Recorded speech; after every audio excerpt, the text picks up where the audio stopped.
Sevgili seyirciler, Canan Barlas'ı gündem devam ediyor. Şimdi ilk 2 bölümde bir Kuytul suç örgütünü irdeledik. İkincisinde Kuriş suç örgütünü irdeledik. Bunların bağlantılarını tartıştık. İmamoğlu suç örgütüyle benzerliklerini konuştuk. Bunların hepsinin bir ortak yönü var. Şimdi işte İmamoğlu diyor ki silkele beni diyor. Kuytul diyor ki kalemini kırdık diyor.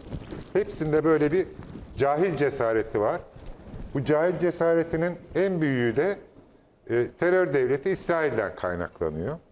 Şu anda aynı şekilde, aynı bu işte suç örgütü liderlerinin yaptığı gibi Türkiye devletini tehdit etmeyi marifet zannediyor bunlar.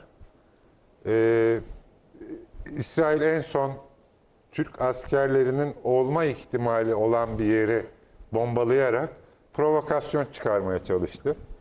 Ben gerçekte Türkiye ile savaşmakta İsrail'in çok korktuğunu, fakat Ekim ayında gelen İsrail'deki seçimler nedeniyle Netanyahu'nun köşeye çok sıkıştığını ve bu yüzden bu taşkınlıkları yaptığını düşünüyorum. Şimdi biz bunları böyle düşünüyoruz ama sadece burada böyle düşünülmüyor. Amerika'da da aynı şeyi düşünüyorlar. Şimdi kısa bir video izleyeceğiz. Amerika'da Young Turks diye bir video kanalı var. Bunda bir Türk asıllı bir kişi var. Bir de Ermeni asıllı birisi var. Bu ikisi bu İsrail'in Türkiye'ye saldırma hevesi hakkında konuşmuşlar. Şimdi onları dinliyoruz. Israel just struck a northern Syrian air base, and the Turkish delegation that was there had just left hours ago. If they had hit the delegation, Israel would have triggered a war with NATO, which is insane. And so I thought the Israeli aggression along these lines was just bluffing and posturing for their elections. It turns out that is not the case. Both sides are preparing for a war. We're going to explain that to you throughout the story. I'm going to come back and make some points about how Israel's preparing and Turkey's preparing. I've also figured out why Israel wants this war. It turns out there's an economic reason. So this is a startling development. A country that has started so many wars in the Middle East, Israel, attacking nearly all of its neighbors, now attacks Syria again and would like to start a war against NATO, which would include America. Now, Israel is worried that there is a Turkish military buildup happening in Syria, but the Syrian foreign minister says, no, there is no Turkish military buildup. This was in an interview with Axios. He said the following: there was no intention to establish a Turkish base there, nor to establish a permanent Turkish military presence or deploy Turkish forces at the site. There was no Turkish military buildup at the base in any sense that would justify such an interpretation. The base was, in fact, largely empty. And again, going back to Netanyahu's statement, he himself admits that. It's just that he had the suspicion that they were about to engage in a military buildup, and he needed to do something to prevent that. And by the way, I'm going to go to reporting out of Israel that shows that this is genuinely a strategy the Israelis intend to deploy. So what was the Turkish delegation actually doing there? We should address that.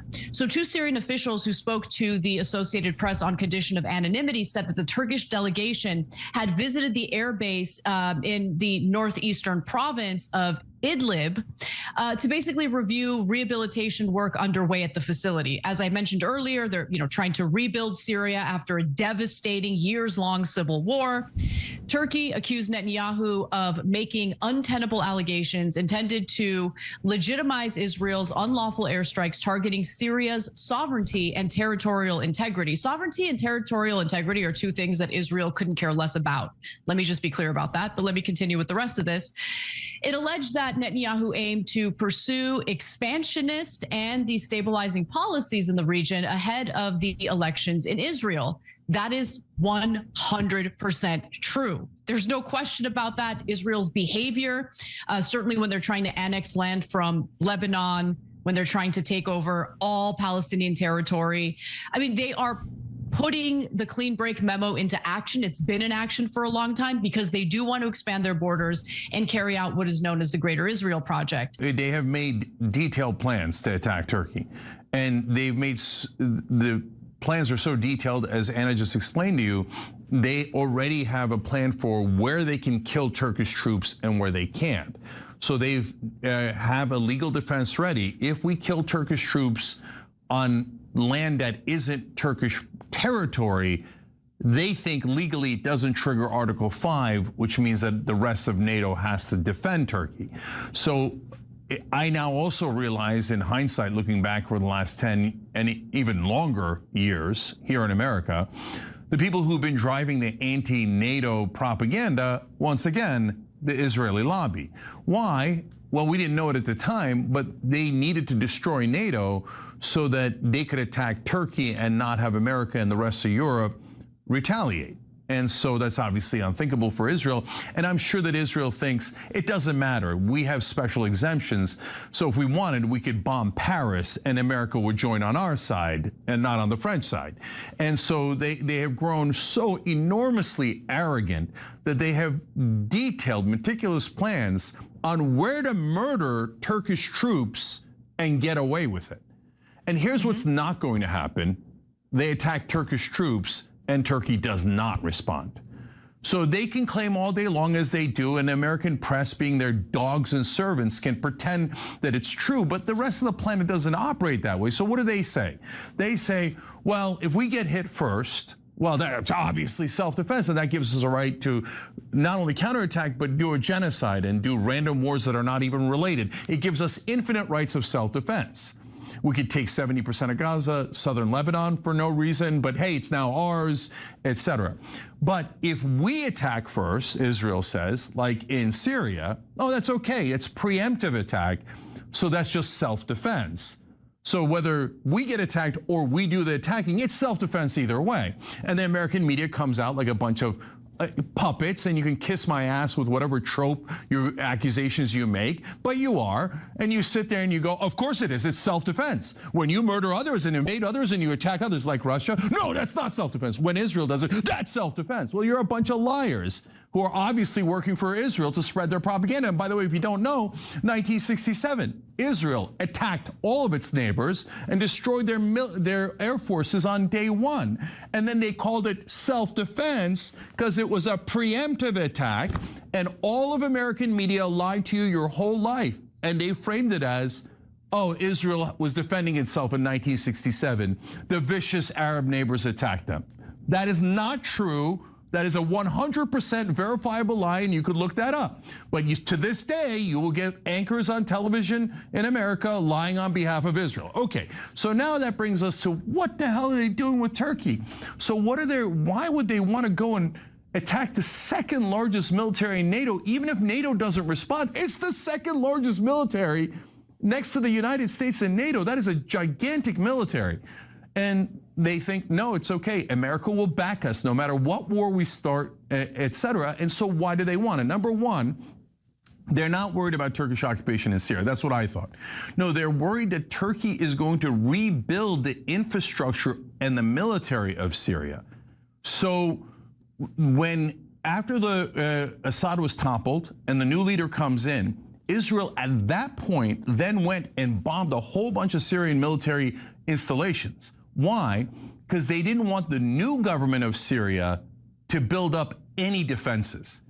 And they say it. They say, and it's in that article in Mary Madelson's publication, they say, yes, anyone who has a military around us is considered a security threat for Israel. And they say we have the right to eliminate any security threat. So Syria is not allowed to have a military.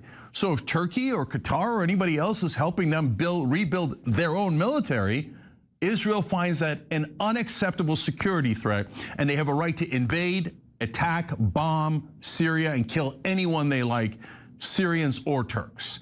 So this is the ravings of a lunatic mind. Honestly, my latest frustration isn't even about Israel's behavior, because I've grown accustomed to Israel's behavior. I'm not surprised by anything they do. What does surprise me, though, is that we have multiple countries in the region led by so-called strongmen who have been sitting around and taking it. And the real question is that paradigm going to shift? Because if ever there was a time for that paradigm to shift, it would be right now when the United States doesn't even have the capability to intervene because of how we've depleted our weaponry, our interceptors. Something needs to be done with Israel. Israel is just it is a problem. Let's just put it that way. Evet sevgili seyirciler, izlediniz. Hakikaten ağzımızı açık dinledik. Bizim kadar Amerika'da da herkes her şeyin farkında. Tabii buradaki altını çizmek istediğimiz bir nokta var. Bizdeki azgın azınlık var. Ne pahasına olursa olsun işte Türkiye düşmanlığı, Erdoğan düşmanlığı, din düşmanlığı yapan bir azgın azınlık var. Bunların tonuyla İsrail terör devletinin tonu aynı. Baktığınız zaman birebir aynı frekansta çalışıyorlar. Değil mi Kemal Hoca? Evet, kesinlikle. Şimdi genelde şöyle bir düşünce var. Diyorlar ki Netanyahu Ekim'de seçime girecek. Tamam. Seçimlerle ilgili yapılan anketlerde şu an kayıpları var. Seçilmeme ihtimali var. Ama ben diyorum ki bu benim birazdan söyleyeceğim şey seçimlerin falan dışında hiç alakası yok. Neden yok biliyor musunuz? Bakın tarih 1950. Ben Gurion diye bir adam. Kim bu adam? İsrail'in kuruluşunu yapan kurucusu. Şimdi bu adam 1950'de bir çevre stratejisi diye bir şey geliştirmiş. Diyor ki Arap olmayan, Müslüman olmayan demiyor. Arap olmayan ve gayrimüslim devletlerle işbirliği yapacağız diyor. Kim bu Arap olmayan devletler? O dönem 1950'den bahsediyorum. Türkiye. Bir. İşbirliği. Yani adam diyor ki Türkiye ile mücadele etmek gereksiz, işbirliği yapmak zorundayız. Türkiye bir. İran.